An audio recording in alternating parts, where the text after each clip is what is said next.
that you probably could. Is that attendance? Are we ready for your choice, Seth? Doing attendance. Okay, this is my persuasive speech for COM 206.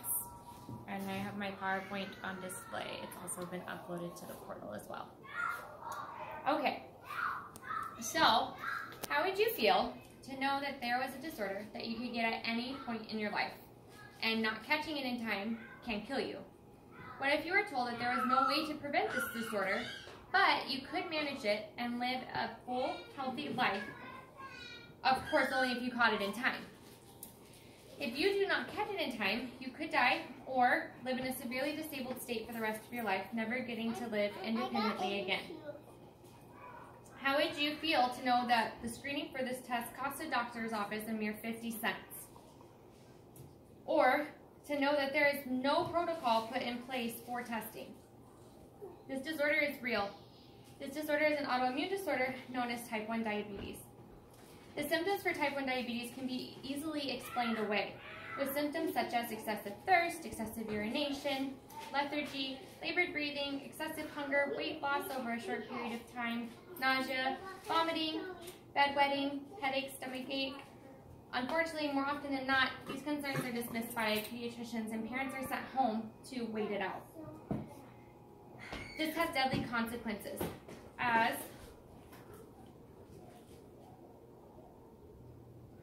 the parents of Caden Jones, Dawson Sully, Andrew Turbill, Angela Robinson, Kedwick Calloway, Marquez House, Kicey Terry, and actually a local, Addie Parker.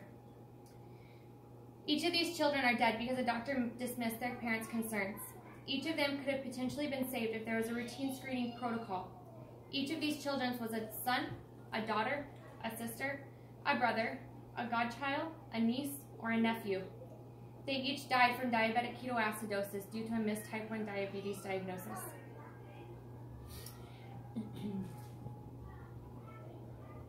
Diabetic ketoacidosis is where the body turns acidic. The body is unable to use the sugar as fuel, so the body in turn breaks down fat. When the fat's broken down, it releases ketones. Due to the lack of insulin in a type 1 diabetic's body, the body is unable to clear these ketones, which in turn makes the blood acidic. Once the blood turns acidic, it causes the kidneys to start shutting down and the brain to swell. And if not caught early enough in the diabetic ketoacidosis phase, the brain can swell and herniate out of the brainstem, causing death. There was a study done titled Reduced Prevalence of Diabetic Ketoacidosis at Diagnosis of Type 1 Diabetics in Young Children Participating in a Longitudinal Follow-Up. Long name, short summary. Basically what they did was they followed a group of children and they screened them for the 5 type 1 diabetes autoantibodies. They also did yearly blood glucose checks. And as a national average, the amount of children that are diagnosed in DKA from ages 0 to 2 are 60%. From age 2 to 5, the amount of children diagnosed in DKA is 40%. In this study, of the children who went on to actually end up developing type 1 diabetes, from ages 0 to 2, the occurrence of diabetic ketoacidosis was 16%. And in the age group of 2 through 5, the presenting in DKA diagnosis was 13%. Sorry. The study showed a better outcome to those children followed yearly. The point I would like to make is that blood glucose checks cost a doctor's office about 50 cents to administer. It only takes on average 5 seconds to get a result. You can also do an alternative screening where they take a urine dipstick and they dip it in a child's urine and it shows the presence of sugar. Again, almost an immediate result. If the study showed that the children monitored each year have a better outcome of being diagnosed before type 1 has progressed and caused internal damage, then why don't pediatricians offer these tests at well-child visits? There is an over 27% increase in cases from 2013 to 2014 of type 1 diabetes in children under the age of 18.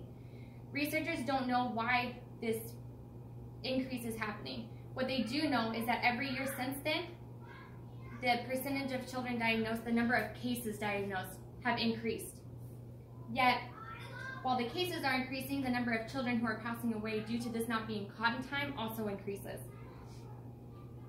A typical well-child visit schedule is 24 hours after leaving the hospital, 2 weeks, 2 months, 4 months, 6 months, 9 months, 1 year, 15 months, 18 months, 2 years old, and then once a year from 3 to 18. If doctors screen for diabetes at well visits, starting from 2 months on, more children can be saved and more parents can be spared the grief of losing a child. So how do you get a process like this to become standard protocol? You start by requesting it from your pediatrician or having your family member request it for their child.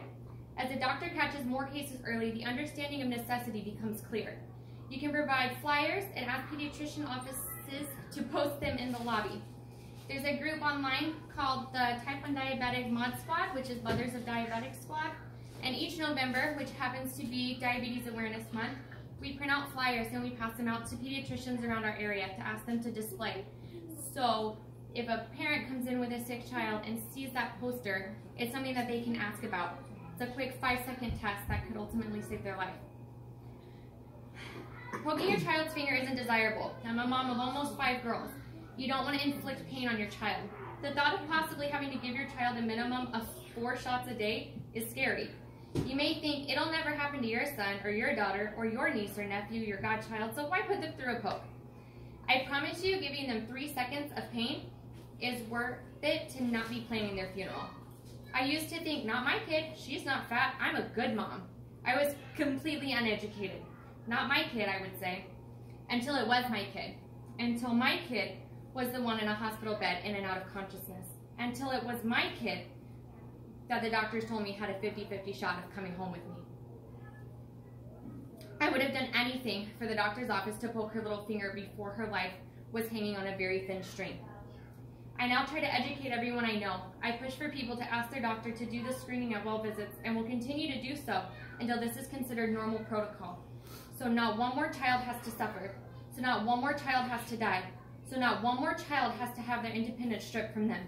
Demand a finger poke. Your doctor works for you. If they tell you there's no need because there's no family history of diabetes, tell them you want it done anyway. There is no diabetes on my side of the family or on my daughter's father's side of the family. Yet my daughter, now 9, was almost 2 at the time that she nearly lost her life due to undiagnosed type 1 diabetes because there was no family history. You can develop type 1 diabetes at any point in your life. There is no way to prevent this disorder, but you can manage it and live a healthy, full life as long as you catch it in time. Not catching it in time can lead to death or living in a severely disabled state for the rest of your life. The test for type 1 costs a doctor's office a mere 50 cents at most. There is currently no routine screening in place. You can change that today by requesting this testing be done at well child visits. When you know more, you can do better, and together we can save lives. Awesome. Thank you. Yeah, very good.